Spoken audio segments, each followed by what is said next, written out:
అలానే అసెంబ్లీ ఎన్నికల్లో ఓడిపోయారు, పార్లమెంట్ ఎన్నికల్లో కనీసం ఖాతా కూడా తెరవలేకపోయారు. మరి స్థానిక సంస్థల ఎన్నికలను బీఆర్ఎస్ ఏ విధంగా ఎదుర్కోబోతోంది? ఒక్కొక్క ఎన్నికకు ఒక్కొక్క రకమైనటువంటి పరిస్థితి ఉంటుందండి. ఎందుకంటే అసెంబ్లీ ఎన్నికలు అనేటువంటిది రాష్ట్రానికి సంబంధించినటువంటి ముఖ్యమంత్రిని, ఈ రాష్ట్ర పరిపాలనకు సంబంధించినటువంటి విషయాల్ని నిర్ణయించడానికి జరిగినటువంటి ఎన్నికలు. కాంగ్రెస్ పార్టీ చాలా హామీలు ఇచ్చి మేము అన్నీ చేస్తామని చెప్పి 6 గ్యారంటీలు అని చెప్పింది, దాదాపు 420కి పైగా హామీలు ఇచ్చింది. ఈ హామీలు ఇవ్వడము వల్ల ప్రజలందరూ కూడా ఇప్పుడున్నటువంటి కేసీఆర్ ప్రభుత్వం కంటే కాంగ్రెస్ పార్టీ ఎక్కువ హామీలు ఇస్తూ ఉన్నది, ఇస్తారేమో అని చెప్పి ప్రజలందరూ కూడా నమ్మకం ఉంచి కాంగ్రెస్ పార్టీని ఎన్నుకున్నటువంటి విషయాన్ని మనం అందరం కూడా చూసినాం.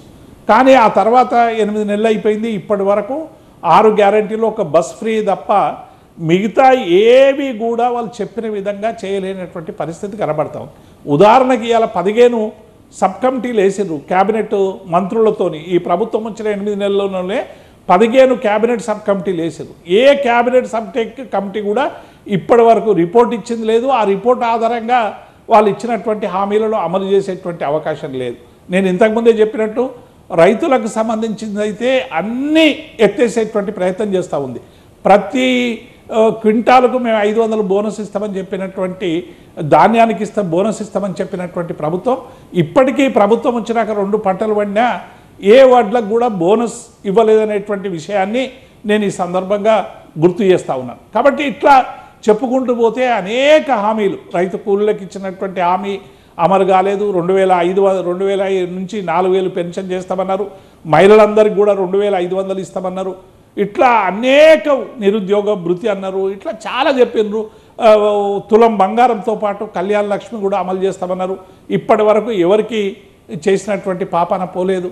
కాబట్టి ఇవన్నీ కూడా ఇచ్చినటువంటి హామీలు అమలు చేయలేనటువంటి ఒక భావన అయితే ప్రజల్లో క్రియేట్ అవుతూ ఉంది. పార్లమెంట్ ఎన్నికలు నేను ఇంతకుముందే మీకు చెప్పినట్టు 2 కూటముల మధ్య జరిగినటువంటి ఎన్నికల వల్ల మేము ఏ కూటమిలో లేకపోవడం వల్ల మమ్మల్ని తిరస్కరించినటువంటి మాట వాస్తవం.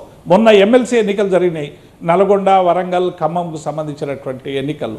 మేము చాలా నియరెస్ట్ కొద్ది మార్జిన్తోనే మేము ఆ ఎన్నికల్లో ఓడిపోయినాం. బీజేపీ ఎక్కడో 3rd ప్లేస్ కంటే కూడా దూరంగా ఉన్నటువంటి సందర్భాన్ని చూసాం.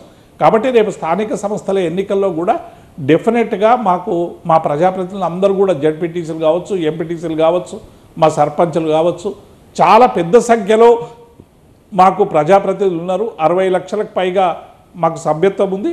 డెఫినెట్గా రేపు స్థానిక సంస్థల ఎన్నికల్లో ఒక బలమైనటువంటి పార్టీగా మేము ఇక్కడ ప్రయత్నం చేస్తాం. బలమైనటువంటి పార్టీగా ఫలితాలు కూడా వస్తాయనేటువంటి విశ్వాసం మాకుంది.